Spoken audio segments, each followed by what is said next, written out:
Applied behavior analysis, or ABA therapy, holds a prominent place in the landscape of autism intervention.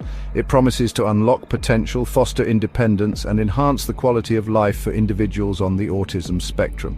At its core, ABA seeks to understand behavior and use that understanding to bring about positive changes.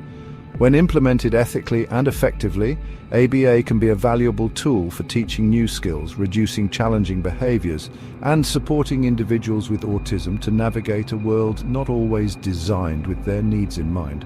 However, a shadow has fallen over ABA, particularly within the realm of public education. While the principles of ABA are rooted in individualized care, the reality in many schools falls far short of this ideal. Unethical practices driven by financial constraints and a misguided emphasis on conformity are jeopardizing the well-being of autistic children and their families. Instead of empowering individuals with autism, these practices often perpetuate a cycle of frustration, regression, and diminished expectations. The allure of ABA lies in its promise of tangible progress. Parents desperate for support and eager to see their children thrive place their trust in a system that often fails to deliver on its promises. The time has come to shine a light on the dark side of ABA in schools, to expose unethical practices and to demand better for autistic children and their families. This is not an indictment of ABA as a whole, but a call to action to reclaim its potential for good. The foundation of ethical ABA practice rests on the principles of individualized care, respect for the autonomy and dignity of the individual, and a commitment to using evidence-based interventions. However, the current landscape of ABA in public schools is often characterized by a disconnect between these principles and the reality experienced by autistic children and their families.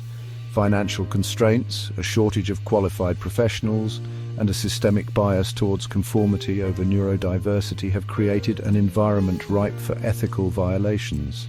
One of the most egregious ethical breaches involves the widespread practice of one-to-many therapy. The very essence of ABA lies in the individualized nature of the intervention. Each child's strengths, challenges, and learning styles are unique, requiring a tailored approach to maximize their potential.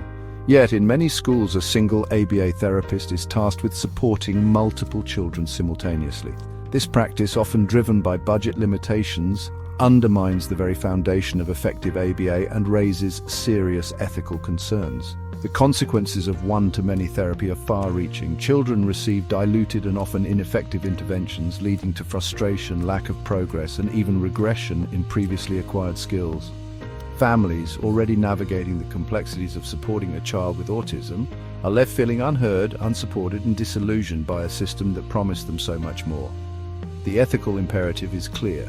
ABA in schools must prioritize the individual needs of autistic children over budgetary concerns or a desire to mainstream them into an educational system that often fails to embrace their unique strengths and challenges.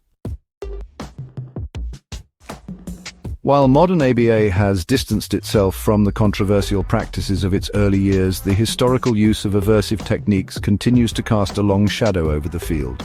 In its infancy, ABA employed methods that would be considered unethical and harmful by today's standards. Aversion therapy, involving the use of punishment to suppress unwanted behaviors, was once a common practice. Electric shocks, forced restraint, and other forms of physical and emotional pain were inflicted upon individuals with autism in the misguided belief that these methods would cure them. The legacy of these harmful practices continues to haunt the field of ABA, fueling skepticism and distrust among many autistic individuals and their families. While professional organizations have condemned the use of aversive techniques, the echoes of this troubled past linger. It is essential to acknowledge this history, to learn from the mistakes of the past, and to ensure that ABA today is grounded in principles of respect, dignity, and the well-being of the individual.